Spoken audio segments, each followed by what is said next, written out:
Hey there folks, how you doing today? My name's Mike here with Crandall Office Furniture, and in this video we will show you how to remove and replace the cylinder in your Steelcase drive chair.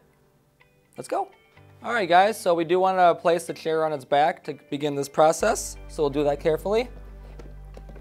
There we go. Alright. I'm going to get down here next to the cylinder and remove the telescoping sleeve down to its lowest position.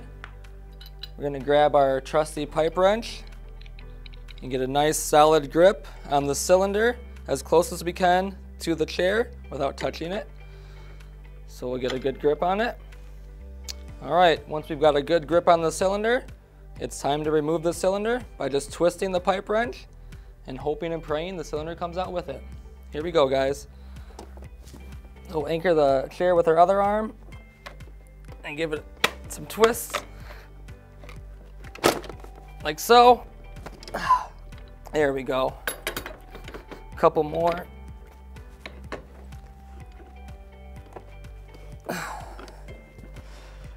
And it should pop out.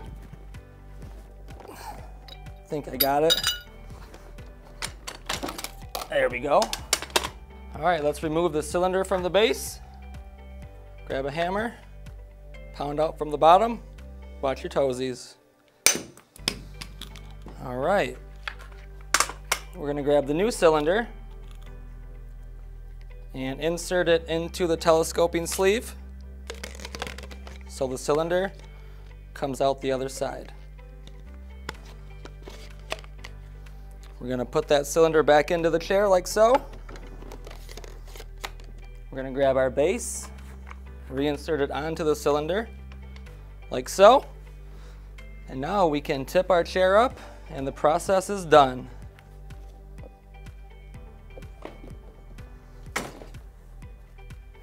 Just readjust that scope.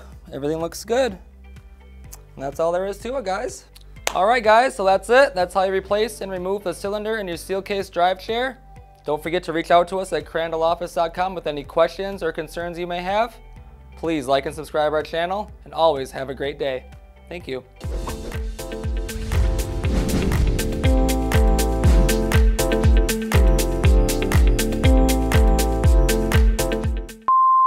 Let's go. That was kind of a creaky voice.